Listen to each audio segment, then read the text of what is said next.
Even recommend necessarily moving a live site to 3.0. I would probably wait till 3.5 comes out, Okay. which is probably going to be in the spring. We're hoping in the spring. But here's the other thing. Tools that you use may or may not work in the 3.0 version yet, because the component developers are still catching up. Got it. So I don't know if I would be planning to move to 3.5. I would be putting a plan together to move to 2.5, because at this point, 99% of all tools work in 2.5. And to be honest with you, if it doesn't work in 2.5, I'd be concerned, because that means they developed it back in 2008 and they haven't touched it since. And this is the reason why. Joomla 1.6 and 1.7 was released in January of 2011. Okay? That was the big jump, believe it or not, between 1.5 and 1.6. Okay, although yes, they're no longer supported, but here's the key. Some of the new features they put into 1.6, okay, which came out in January of 2011, was complete ACL security. So you can create groups. This group is only allowed to edit these categories of articles, things like that. Multi-nested categories. Joomla 1.5, you can only do a section, a category, and then your articles. That's it. In 1.6, you're able to do multi-nested categories. So you can have category, category, category like this and keep going down. But an article can only exist in one category. I don't have the real cross-section yet, okay?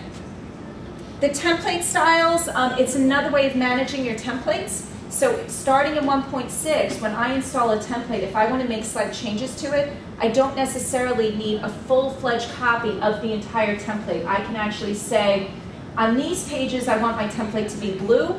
On these pages, I want the template to look red. In 1.5, I would have had to really create two separate templates unless I made if-then structure in the code. So they made that a lot easier to manage in 1.6. Okay, now, so 1.6 came out in January of 2011. If you have a tool that doesn't work in 2.5, that means it didn't work in 1.6, which means they haven't touched it probably since 2010. That's old. So that's why I'm saying that the jump between 1.6, 1.7, and 2.5 is like this big.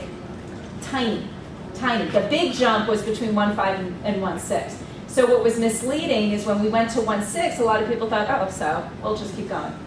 That was the big jump. Okay, now, if you have 1.5, you do not go from 1.5 to 1.6 to 1.7 to 2.5. You go from 1.5 directly to 2.5. Okay, so that way you're clear on those jumps, all right? That's why I'm saying the jump between 1.5 and 2.5 is so big, okay? That's what's current right now. It's 2.5.7, right? Yes. 2.5.7 is the most recent version. Most of the functionality is similar to 1.6 and 1.7. It has a lot of enhancements. It's much more stable, but it's a similar base. So if you have a 1.6 or a 1.7 site, that upgrade to 2.5 isn't that big of a deal. So let's say your site was being built in mid-2011, the developer made it in 1.7. You're like, okay, Laura, what do I do? The move from 1.7 to 2.5 isn't that big of a deal, although you should make backups first and things like that. And what year it was released, 2.5? What year? 2.5 was released in January of 2012, this January. So it's, but although it's relatively new, it's not, because it's based on the base from 1.6 from January 2011. So that's why I'm saying it's really the stable release. 2.5 is considered a long-term release. So I don't think it's going to be supported for 4 years the way 1.5 was. The goal is to have an 18-month life cycle going on. So if you're just starting a site right now, I would stick with 2.5. If you're starting a site probably next spring, I would consider starting in 3.5. But it depends what components are available to you. I think that's the key.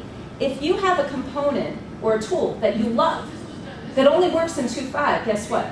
Start in 2.5. How would you know? When you go to the component, the website, it'll say what Joomla release it works on.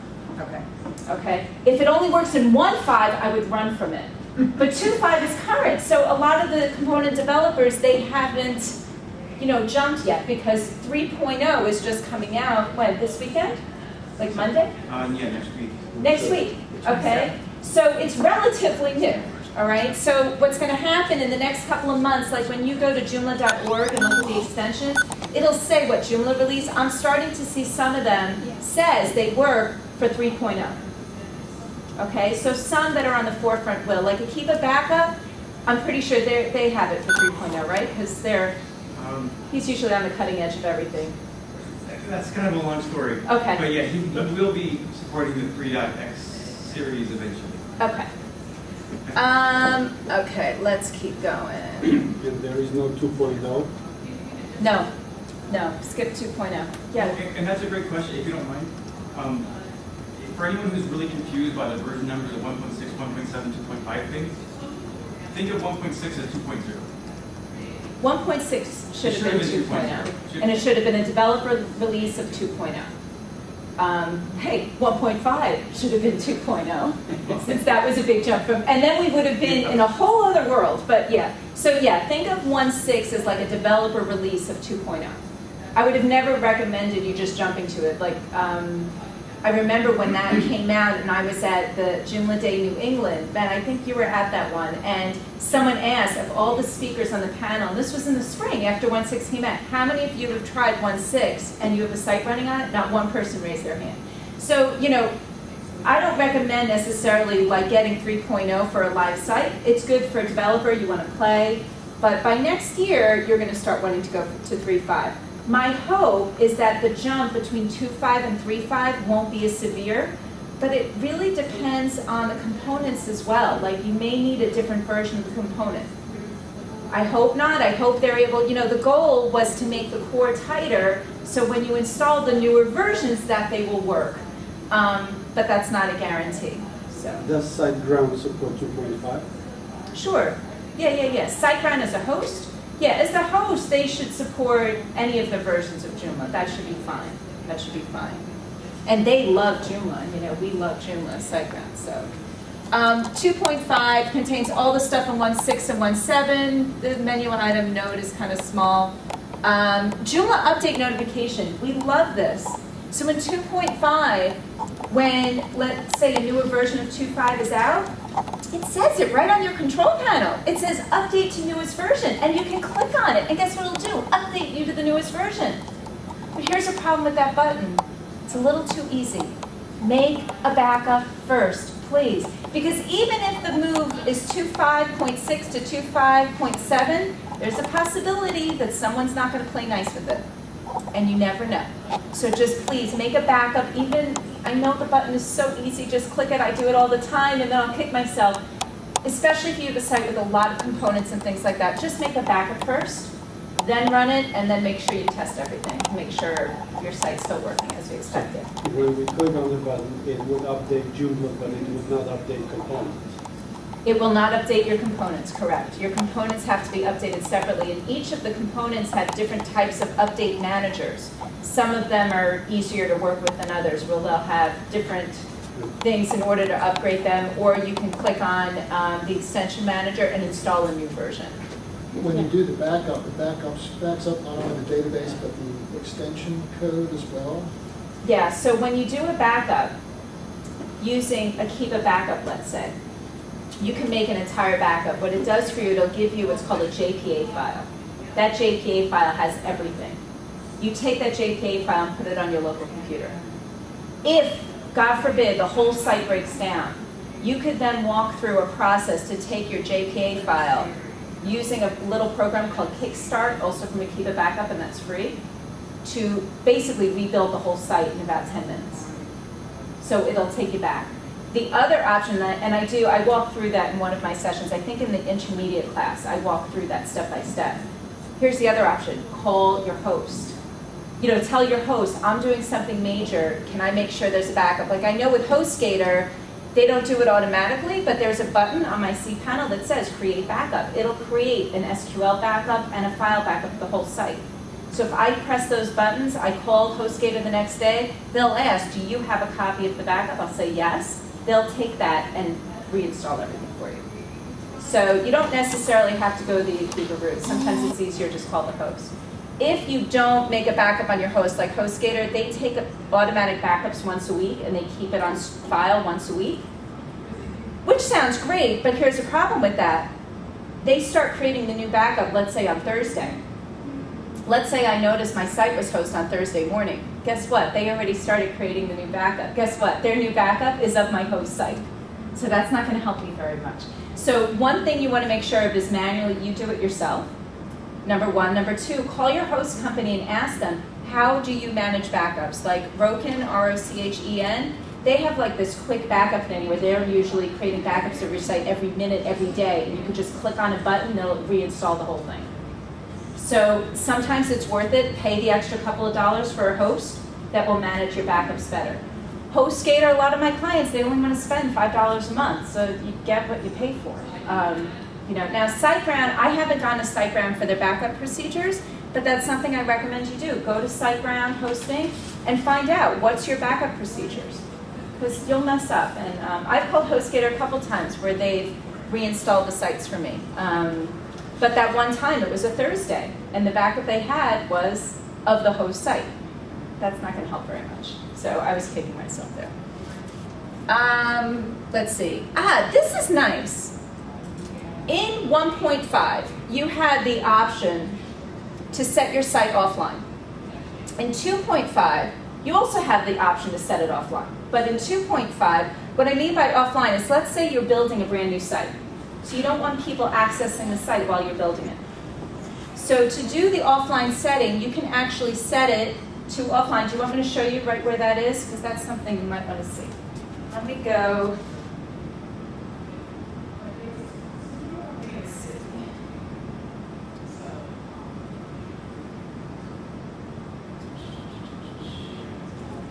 I'm not going to take our Joomla Day site offline because I don't think people would like it. But I'll take my site. Do you have access to Joomla.org? Should I take that offline? Sure. Joomla.org? Oh, you're joking, right? Yes, of course. I'm not, I don't find funny. Yeah, it's a problem. And you can ask my son that I just, yeah. Okay, anyway, I'm sorry. And by the way, there's no reason to ever keep admin as your login. As you notice, I did. This is still a this is a 1.5 site, so this won't even work.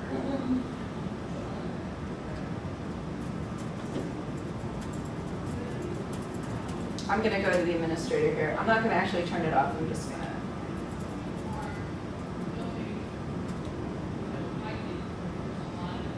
While you do that, Laura, can I add? Yep. That last comment. Not only is there no reason to do that, there's every reason in the world to change admin to something else. You should always change it. Always change it. And yeah. I'll tell you what, this last week I was working with a client, a new client. They're receiving in a single day 1,400 attempts to crack their admin password. And everyone in the world knows that the default username for the super administrator account is admin. So there was a bot trying 1,400 times a day to guess that password. So just by changing that username to something else, you defeat that one very simple attack on your website.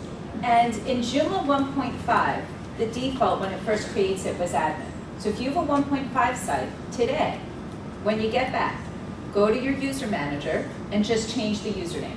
That can be done.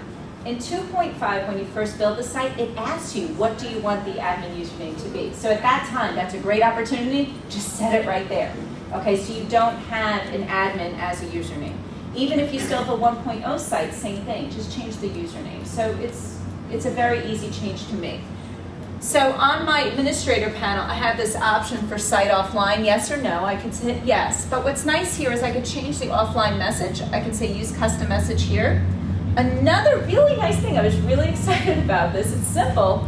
By default, they always had that little Joomla thing going across, which is really ugly, the image when your site's offline. I can actually click select. I don't have to upload it via FTP. I can click select, upload the image, and once I save it, it will show that image, whatever logo I use. Just keep in mind you want it to be sized properly when you do that, okay? So with the offline, you can set that up pretty easily. The other part for the offline, you know what, I'm finding difficulty here. Let's say you set it offline. If you go to, it's in, wait, is it in permissions or through the user manager? I think. Offline access, yes, it's right here, okay. So one of the issues, and this is really hidden, write this down because it's not in the place where I always thought it would be, is if you go to permissions from here, In the old sites, in order to get online access, to get online, like your user ID, you had to be a super administrator. Just fine, okay, I'm building the site. But let's say I'm building the site for the library, and they want to see what it looks like when a patron logs in. Okay, they just want to see what that looks like. I have to make the patron a super user? I don't think that's really what I want. You know, don't I? Maybe I'll just make them a registered user, or I can make them any other level. So here, see that guy, offline access? I can say which group I want to have offline access to. You couldn't do that before. So let's say I want registered users to have offline access. What that means is if I'm a registered user, I'm going to get a dummy page. I can then log in and see the website. So another example, I was building a website for an insurance company. And while I was building it, the manager just wanted to see what it looked like. Initially, even in 1.6, I don't think they had this, right? But it was 1.7, I think they put this thing in. Yes. So in 1.6, I'm like, wait a minute, I have to make this manager that's just looking at the site a super administrator, which I didn't want. So I just, in 2.5, when we upgrade, I think we upgraded to 1.7, started this capability, I could just go to registered and just turn on the offline access to being permitted. So then a registered user can go to that dummy screen and log in. So that's a little tip and trick that, that's hidden. That's something that to me is not that intuitive. So do you understand what I just said? Can I scroll up? I just want to see what's the Yeah. where it is. So in server configuration, global configuration, and then you click on permissions. Okay? So I just went over a couple of just the offline access thing, which, you know, again, I was racking my brain on that, but it was because you couldn't do it in 1.6. So I was like, wait a minute, this doesn't make sense. Okay, let me go back.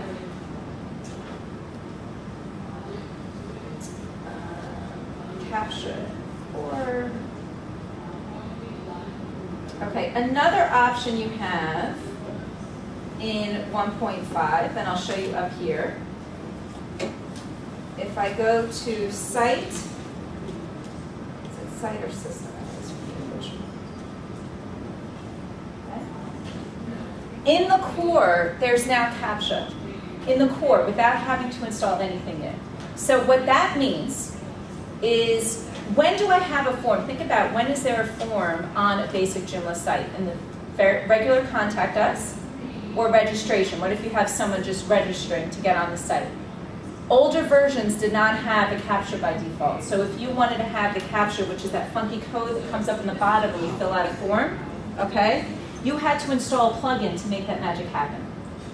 2.5, you don't have to. It comes with it, okay, which is nice. But in order to get that to work, default CAPTCHA, you have to turn this guy on. And by default, the CAPTCHA reCAPTCHA is already installed.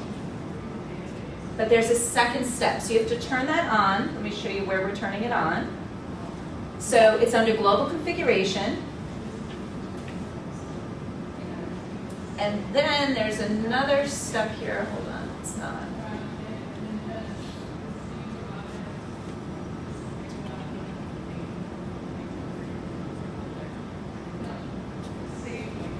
Okay, the next step, the CAPTCHA is something that's called a plugin. I know, I'm jumping a little bit. A plugin, can anyone define a plugin for me? Good, okay. No, not that. Okay. A plugin is a mini program. It's a mini program that runs when Joomla runs. A plugin could be an editor. A plugin could be a CAPTCHA. A plugin could be something that puts a module or low position on your page. Plugins seem very harmless. They're not. So one suggestion, if you ever install a plugin, like a plugin's like, think of it as a really mini small program that runs, but it's deadly. So let's say you find this extension of a plugin and you install it, you get really excited to install it. Then you install a couple of other things, and then an hour later someone calls you and says the whole site crashed. Well, guess what? You have no idea what you did to crash that website. But my guess is probably one of the plugins doesn't play nice with your template or with Joomla. So my suggestion, if you ever install a plugin, no matter how innocent it seems to be, test your site right away. Because if it doesn't play nice, you can at least turn it off. If you install 6 plugins, you don't know what it was, you know, and I got some of my library friends here, the number of things I have installed on your websites is insane. It's not even funny. But that's the thing, like as we're trying things, oh, let me try this one. Oh, you know what, I want to try this tool instead and stuff like that, okay? So you want to make sure with plugins, if you install it, check your site. If it doesn't work, uninstall it. Yeah. Does it make sense to have a mirror site, you know, in a different subdirectory, and you keep backing up and throwing it out to the mirror site and trying that, or is that a lot of work? There's no reference for that. It's hard because as soon as you've installed one thing, you're no longer the same as your mirror site. Your mirror site is only as good as the last backup that you did. So that's why I keep emphasizing the backup concept once a day. Typically, let's say your site crashed. It depends on what's being done on your site. My hope is you're not installing things onto your site every single day for a year straight. You shouldn't be. Typically, all the installation, all the work is done in like a month or 3 months. Once that's done, make your backup. That's really all of your crutch of your work. The SQL data, that's different. That, you can install a tool that just makes a backup of just the data, because the data is what people are changing when they're changing content.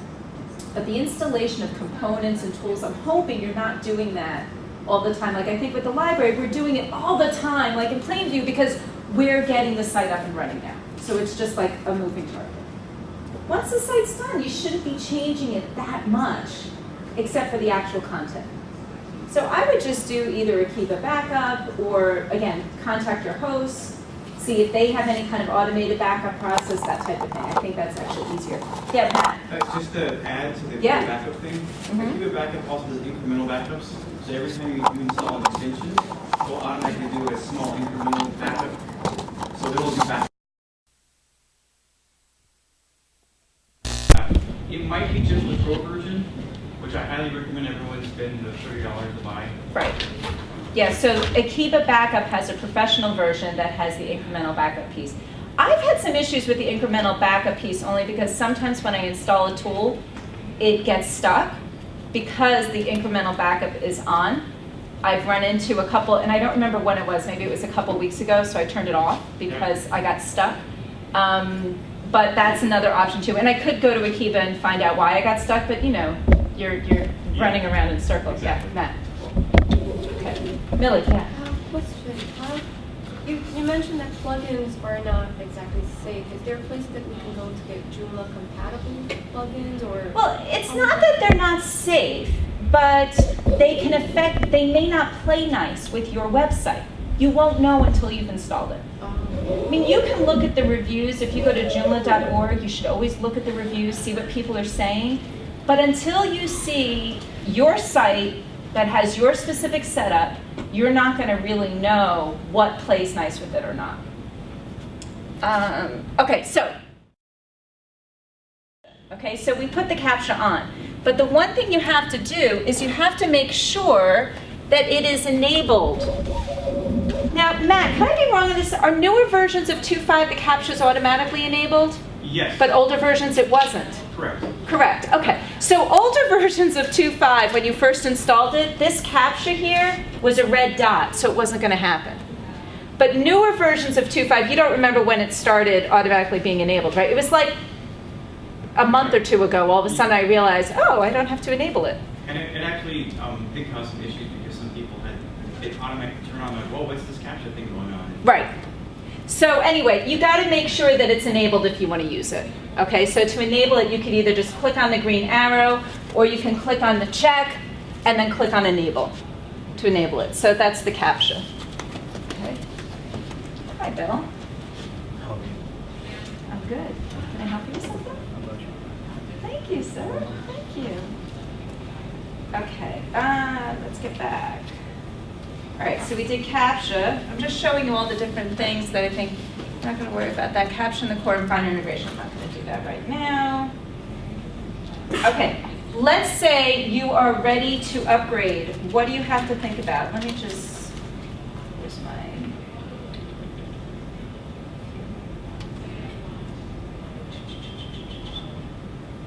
slideshow. Thank you. Okay. There. You didn't just go to the beginning. Now, Would there be any reason why it should go to the beginning when I go to slideshow? No. Should we talk to Peter? I can't badmouth Microsoft. Matt's like, oh, well, if you were on a Mac, that wouldn't happen. Okay. No, Linux. Sorry. If you're on Linux, okay, I'm sorry. Yes.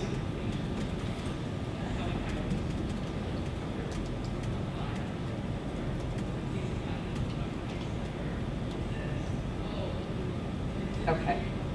When you're ready to upgrade from 1.5 to 2.5, you need to do a checklist.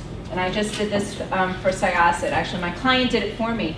And I recommend, because some of you may hire a developer like myself or Sky or whatever to help you out with things. Don't just rely on us. We don't know enough. We don't. We may know how to do things, but you got to really take the reins. And I really recommend that. And any developer that you hire that doesn't let you take the reins, run. Because you got to learn this stuff. And that's our goal. And I know for our user group, we all kind of preface the same thing. We want to teach you. Now, initially, we may do some things because it's just faster. But then once the stuff is set up, learn to be independent, so then you're just hiring the developer to do the things you really can't do. Maybe you want to customize the whole template or, bigger things. And that's what we would prefer to do anyway. So anyway, double check your site. Go through your 1.5 site and write down a list of all of the tools that you're using, that you love, that you can't live without. Find out if they have a version that works for 2.5.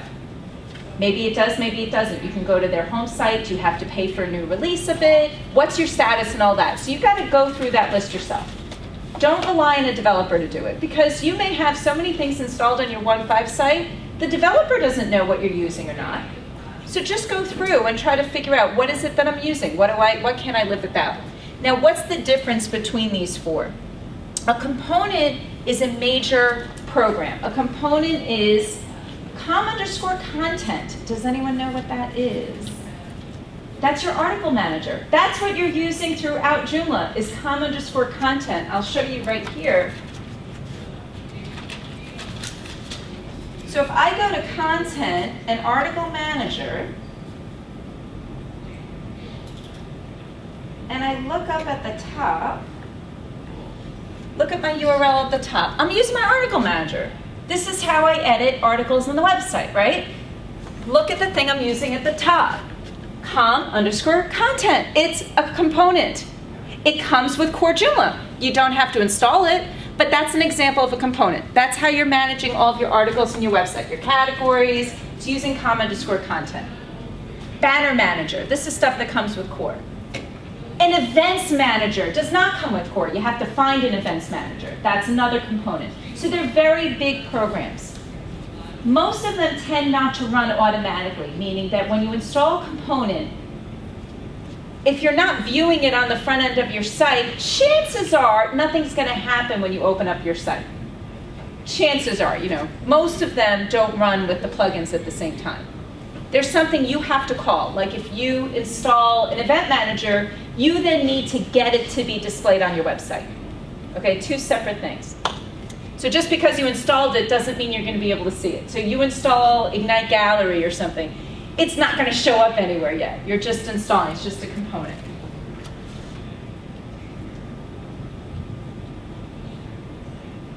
Okay. Resume, that would be good. All right, nice. Modules. Modules are they're not as small as plugins. A module would be like a stock ticker. The weather. So they're typically shown in different blocks on your web page. Okay, different positions can hold modules. You can even put a module inside of an article, which I'm going to do in the tips and tricks. But a module is basically, think of it as little programs that you can put on different areas of your website. Modules are really powerful in Joomla. One of my favorite things is they can disappear. So you can hide the module and then your site will change. So if someone says, when I'm on the children's area of the website, I wanted to have these different things. Sure, that's fine. But the determination of when a module displays on a page, and I think Maria can help me with this, what do you need in order to tell the module if you want it to show up on the page or not? Menu items, yes, which we fight over all the time. I'm getting it. But it's really, that's what drives it, is if you have a menu item and a module. Now, we've done some fancy things with Plainview where we'll hide the menu items because she's like, I don't want the drop downs to show. That's fine, we'll hide them, which is what we did. But the module, in order to tell the module I want it to appear on this page, I need to set it somehow. Okay, so that's the link. That's the link. A module, what page do you want it to appear on? It's Okay. not a widget. It could be a widget, but it doesn't need to be. It could be. You can put custom HTML in there that may be a widget. So let's say there's a widget that has a certain set of code. You can put the code in. Yes. Now here's the thing, if you're used to using widgets, before just grabbing code from share this or whatever and like using custom HTML and like hard coding it in there, go to Joomla.org, look at their extensions. There may be an extension that actually does it. So you don't need to actually put the code in, okay? And it may play nicer with Joomla. Like a calendar, I would usually use along with Events Manager. JEvents comes with a little calendar I can put on the page. Okay, so if we look, But it would be, module would be bigger than the widget. Would contain more items in it. the widget, it could or it doesn't have to. It could go either way. It could go either way. So, Maria, do you mind if I bring up Plainview? Are you afraid? Nah. It looks so nice. Can you show examples of module? Yep. Okay, so this website's still being built. This is not live yet. It will be soon. And I never uploaded those arrows, by the way, because I wanted to do it before I left and I didn't get a chance. Okay. So I'm doing client talk at the same time. Let me just see this. Okay, so here's a view of their front page. Okay? This going across the top is a menu. It's displayed in a module position called menu. So this is actually a module. The menu? Yep. This is a module, Sunday, September 22nd, the actual day. Oh, Saturday, it does say Saturday, and the date is correct, which is a good thing, we're happy about that. This is a module, a latest events module from JEvents. Okay? To set this up, what we did was we basically created all of their hours in JEvents, and we just display that specific day, which happens to be today, so we only show one day. Contact us, hours and closing. This is another module. This is another module. It's another menu. They have another menu that they want to appear on the right side. This is another module, a calendar. Now this calendar, Maria, this is your calendar, right? It's not JEvents. So this is like a widget. I got code from them because they wanted to show a calendar from the tool they're using to store all their events. So all these things are different modules, mini programs. Now, here's the key. They're all being put into the same position. They automatically will nest. Now, here's the question. Now, this is a 1.5 site. In a 1.5 website, there's a little trick that you can do. I'm going to show you right now. And the tabs are also module? Yes, they are. Yep. That's, I think, inner top or content top.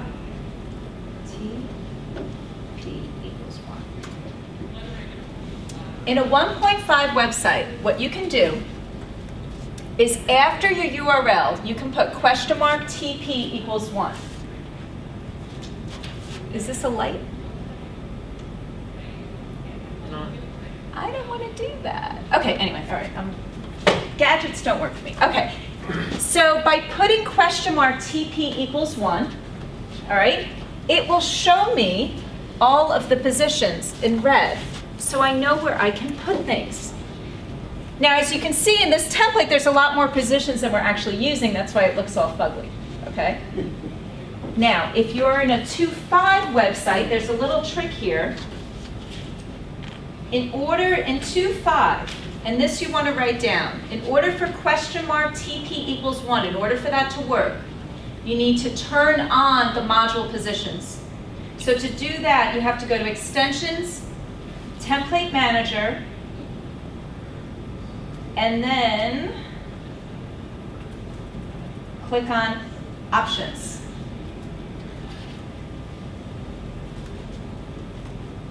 configuration for templates, view module positions must be enabled. By default, it's disabled. So again, in 2.5, in order for that magical thing, TP equals 1, which I think is key because that's where, all the little places are. It's not a secret. And it also, of course, depends on the template developer that built the site. I happen to love using templates that already exist because all of my positions are there and then I can use them or not use them. Some people prefer, like some coders prefer to build them completely from scratch, so maybe they're only going to build the positions that's used. My only concern with that is if I have a client, and I've come to some websites that have this, they'll tell the developer, I want a website with a menu and the middle, and that's it. And the developer say, oh, please, come on, you want something? No, I don't want anything, I just want the middle. So the developer just does exactly what the client says, and all they have is a menu going across and this main content. That's all they have. Well, now I come in and I'm like, oh, man, so I have to add positions because that's the whole way it's based. So to be honest with you, if I had a client that told me that, I'd say, okay, fine. But I'd still build the areas and just have them be intelligent so they're not displayed. You don't have to build 360 of them, but a couple, because now as a Joomla developer, you're seeing that the power of these little module things that can show up and not show up.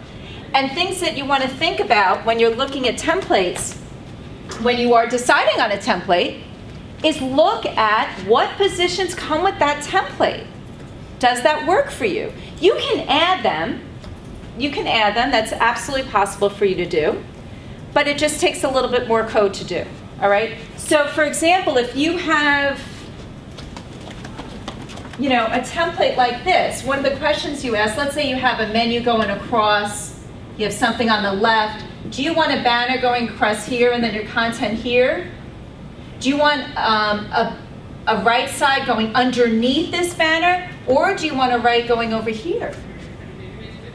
And you may not even think of that until the client, if they give you a wireframe, it really helps you because then oh, okay, so I want a banner that goes in between these two, but I also want a position right here too.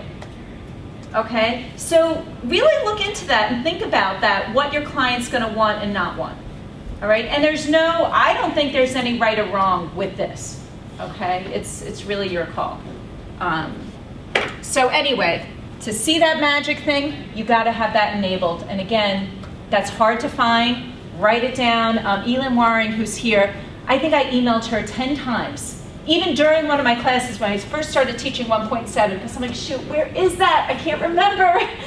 So just, again, it's not as intuitive. So, yes. So once you enable it, can you still use the question mark TP equals 1? Then you can, yes. If it's disabled, question mark TP equals 1 won't do a thing. Okay. So once your site is built and you're done, you may want to turn that off. So someone doesn't accidentally go into that. That's why they gave that option, which is good and it's fine, but if you don't know how to turn it on, it could be a little frustrating initially. Okay? Just check in. See, I put a schedule up here so I would remember. We have till 10:45. Okay, it's 10:30. Okay, so it's the modules, the plugins, and the templates. So for your templates, you want to make sure, are they compatible for 2.5? Most of them at this point should be. And again, if you're working with a 1.5 template that doesn't have a 2.5 version, I would probably run. Because again, it means they haven't worked on it, they haven't done anything to it since 2010 or 2009. Because if they've done any work, they've had to create a version that will have worked with 1.6, which and therefore means it'll probably work for 2.5. Okay, so you want to make sure you're current with that.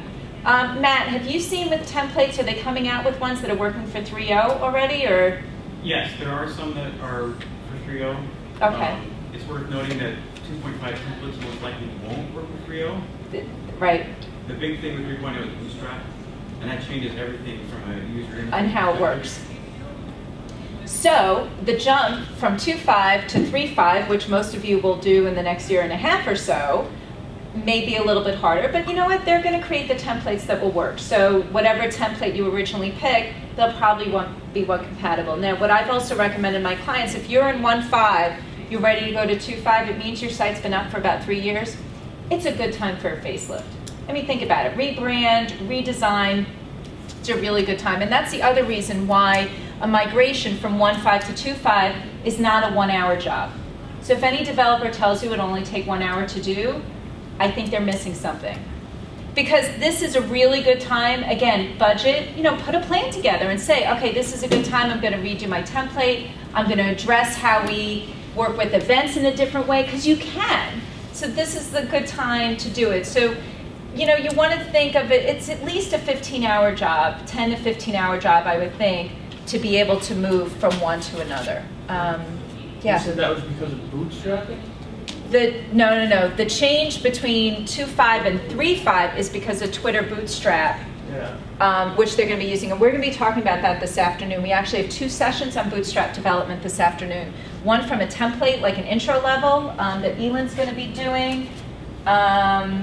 Not in this room, it's going to be in the template room, I think right after lunch.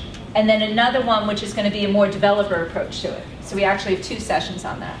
So you can learn about Do that we too. have date for release for the 3.5? 3.5? Spring next year? 3.5. We don't What was know. the question? Release date for 3.5? 3.5. It'll be 1 year after. Oh, you mentioned that you might want to migrate from 2.5 to 3.5. Right. all the Right. time. But we don't have 3.5. No. And That's what I'm when- saying. There's nowhere for you to go yet. When it will come? Spring of Probably a year. 2013. Oh, you think not till 3.5? Oh, every 6 months we're supposed to have a Well, release. since Right. you mentioned it, I thought you have the date release for No, 3.5.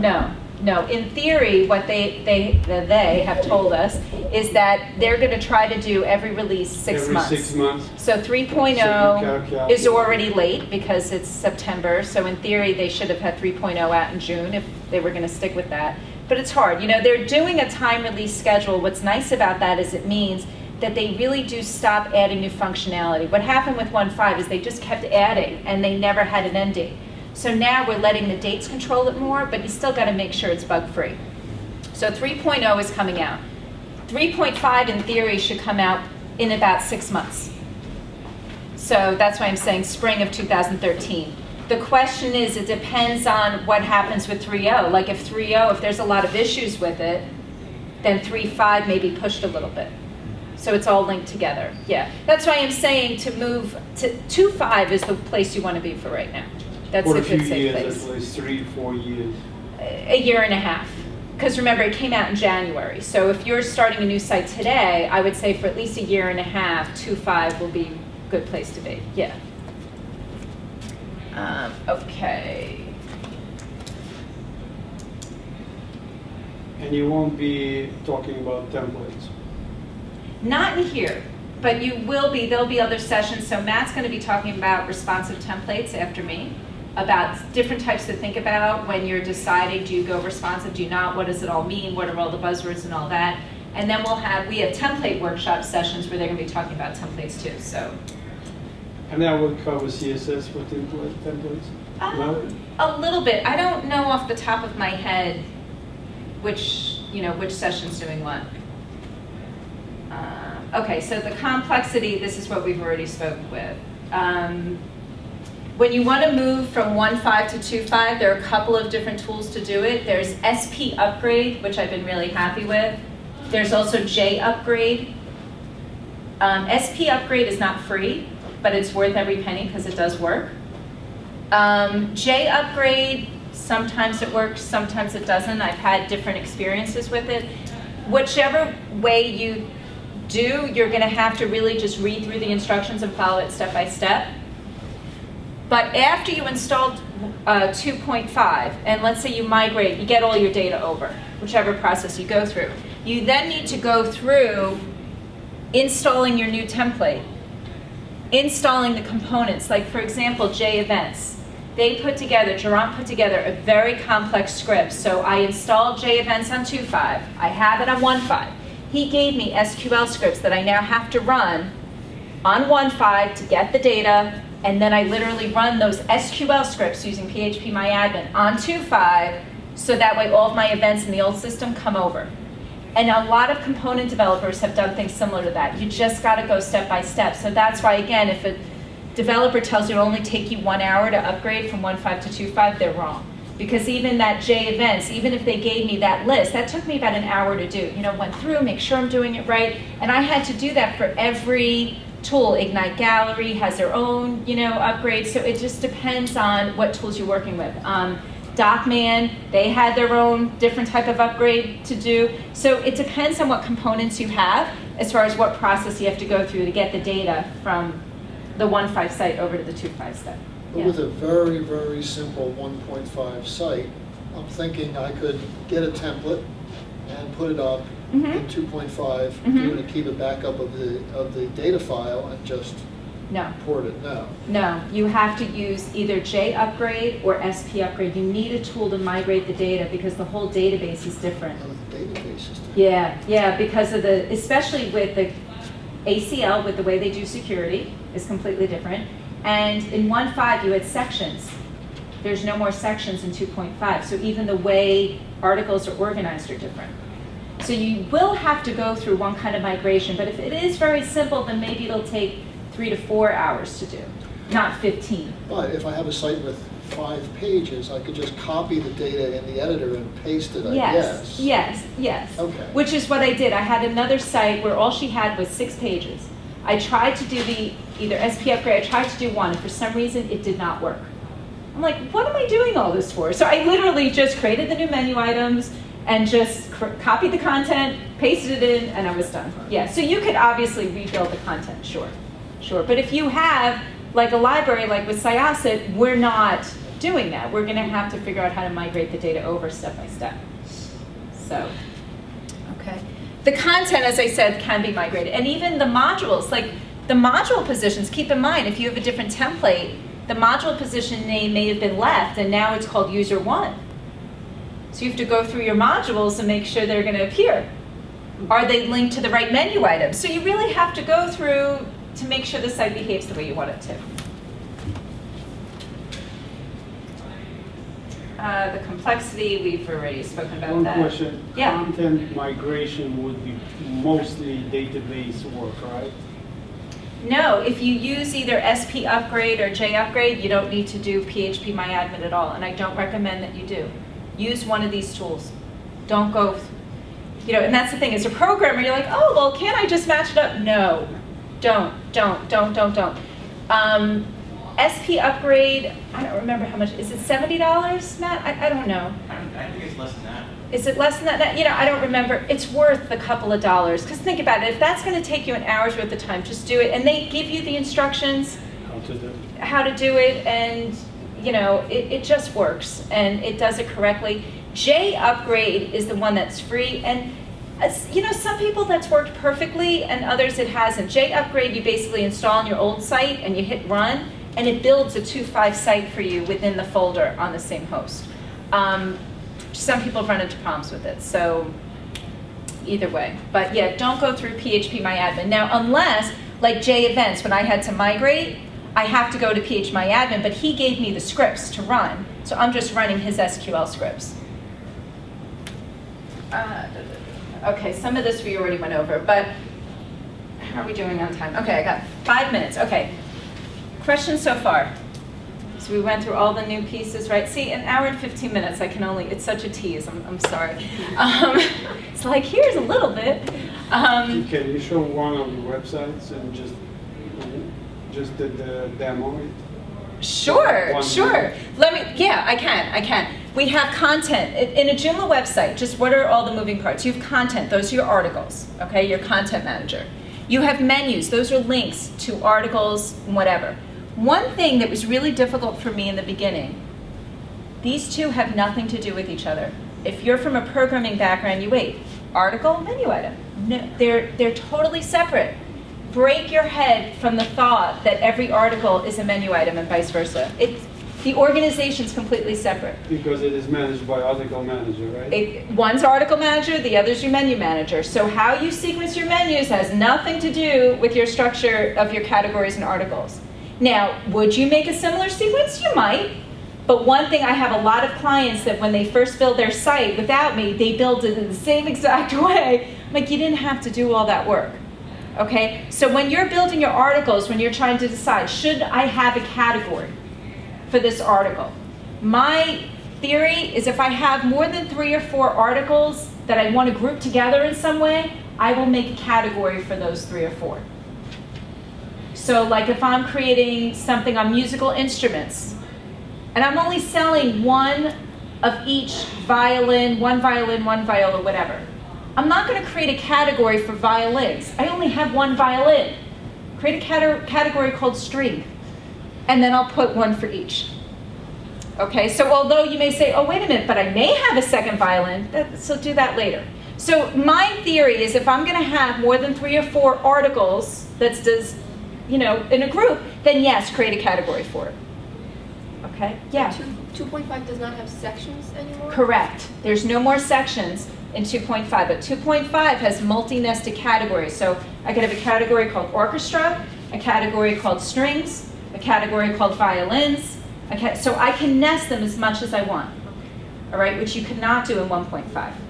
So that's really nice. So if I, let's say, do have a lot of violins and a lot of cellos, I can have strings, and then I could have violins and cellos, and then I could either display everything that's in strings, or everything that's in violins, or everything's in cellos. So you can really break the things out.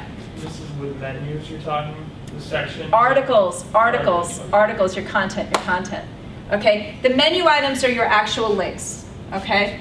Modules are mini programs. We spent some time on that, so you saw that. The plugins are those really mini things that could bring your site to a halt, so just remember to test those. Templates are your overall design, and I know why Marion's in here. No.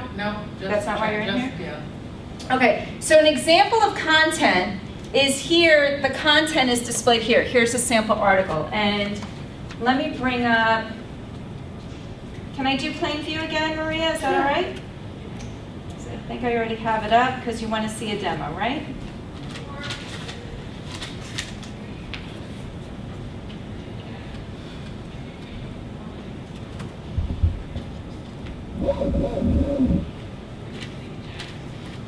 So if I go to, let's go to About. Maria, in About, we have a good, just an article page, right? Board of Trustees, let's see. Okay, so here's an article, the Board of Trustees. That's a list. That's it.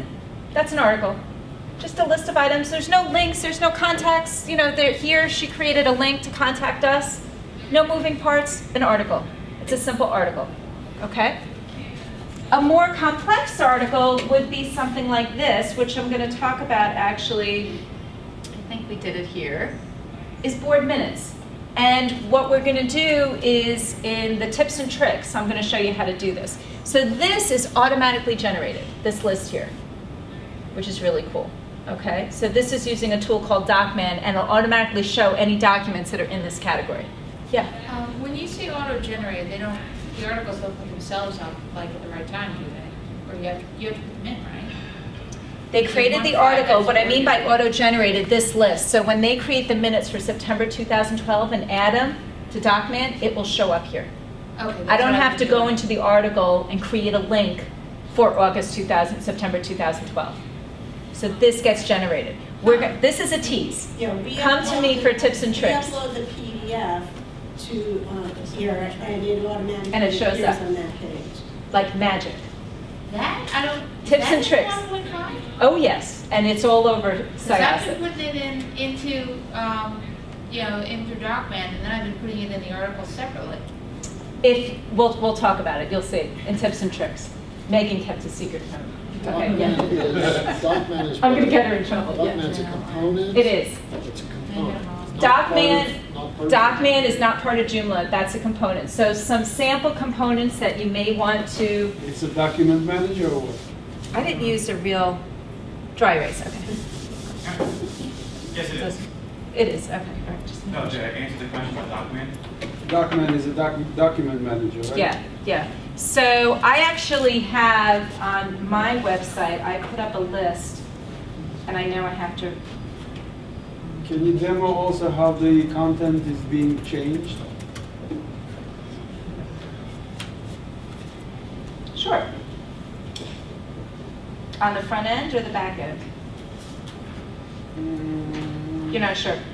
For the, okay, here's an example, must-have tools. This is an article that I created, that I just put together a list of some tools. And you said about the article being changed. There's really not much to, on my website, RideTech Sites, I put a list together of some basic tools. Okay, so Akiba Backup, admin tools, Ignite Gallery. It's fabulous photo gallery, really fun, really powerful. Mass content. I like that because it's a way for me to quickly create articles on my website. So mass content. I obviously can't show every single one of these today, but that's just one. JCE Editor, great, great editor. It's free, but I also recommend paying the fee to get in the professional so you can get additional plugins through them. They're really, really neat tools. DocMan to manage your PDFs. They came up with a new version of DocMan. I think it's DocMan 2.0. That's what it's called, right? Yes. I had issues with it though because it didn't come with the modules for some reason.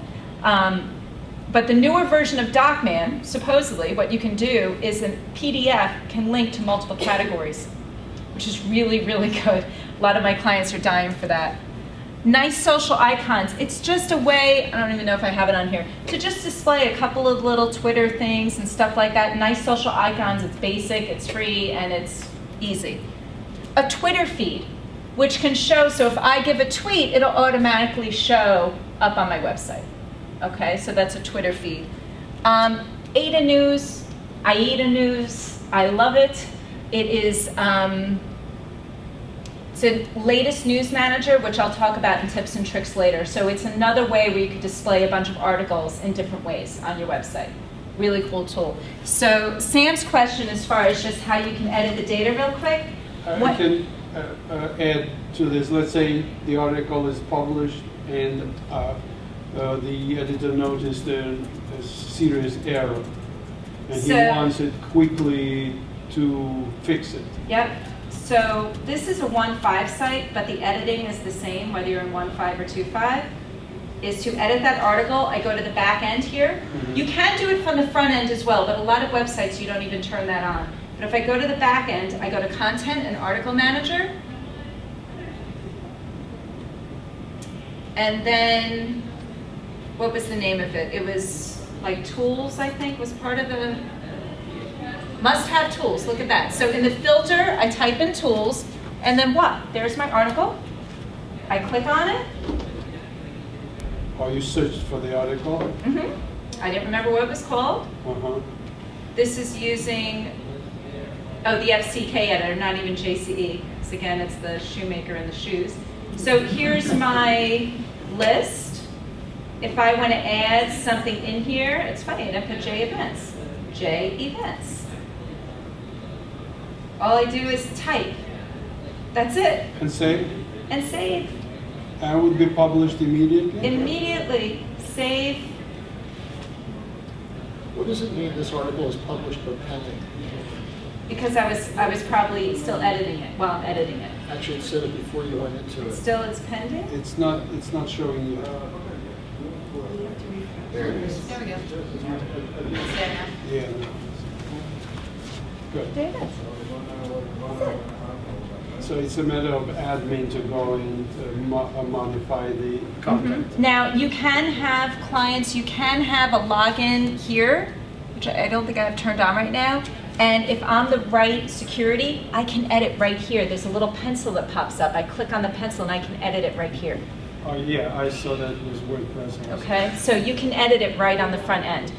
I don't necessarily recommend that. You know, it depends on what you're trying to do. On my synagogue websites, I have that up because they'll have some people that work at the synagogue that need to edit something real quick. So they have a login. I have a little admin thing at the bottom. They click in, they click on the edit it, save, done. So that's the edit. So I am sorry that I tease you so much, but I don't want you to be late for the next session. So thank you very much for the Getting Started with Joomla. Again, the video to brain class of Getting Started with Joomla is basically this and then more. The intermediate one, which is the second class that I created, has more advanced topics, so feel free to look at those and see if any of those appeal to you. And in the tips and tricks, I'm going to I only have a half hour, so I'm definitely going to do load position, show you how things can be automated, and show you how you can show articles in different ways. What can I do in a half hour? Not much. Yeah. What's the overlap between Video to Brain and OS Training? It's just me. I'm the only overlap. So Video to Brain is online video training. OS Training, yeah. OS Training, what they have is they also have online training. You could subscribe to OS Training, which is great thing to subscribe to. And what you get is, let's say you want to know how to put an article in. You type in the search, and then Steve has created 6,000 videos. Click on it, and you watch the video. So that's definitely a great way to do it. But you're not over there. I am a live instructor. I'm not doing the video. I didn't do the video training for them. So I do teach their live classes. So that's October 1st and 2nd. So like what we just did, I do for 6 hours. But it's all hands-on. So you actually build a Joomla site. So here I was kind of teasing you a bit. The video training class is more of like a class structure. Like first you do this and like that. So it depends on your learning style. But OS Training, I know I hear rave reviews about the stuff they created, and Steve is fabulous, so it's a great option Do you as have well. statistics how many sites running Joomla? Matt, wasn't it, he said today, 35 million downloads? Give us the downloads. There's How many? How many sites? 3 sites? It's like 7% of all content management system sites are using Joomla. Yeah, it's in the 3% of all websites or something crazy like that. Like that's, 100 something million, 120, 150 million. it's a lot. It's a lot. And I also recommend in wherever you live, get involved in a user group in your local area. So the Joomla user group in New York is joomlanyc.org. And our meetings are the second Thursday of each month. Not sure where it's going to be in October. We're kind of dancing around. We were at Lincoln Center. So now we're going to be at a different location. But Lincoln Center is all Joomla, by the way. So talking about a site. That's a pretty big website. That's all Joomla. Yep, all Joomla. Guggenheim, all Joomla. And we've had presentations from these organizations that came in, so, right. And October 1st and 2nd class, who Yes. is that through again? Is that OS Training? OS Training, yeah, I'm sorry, there's so many different companies. Yeah, either joomlatraining.com or ostraining.com, same company. And to sign up for that, just go to joomlatraining.com or ostraining.com to sign up for those classes. So I think there's still spaces left. I was going to say, is there a limited space? We have a limit, but I'm sure there's still spaces left. So I would definitely recommend the intro class and then the intermediate class, because it really, you build the full site by the end. And especially if you used a little bit of Joomla, you'll get even more. I know. Please fill out your survey cards. Thank you again so much, and enjoy the rest of your day.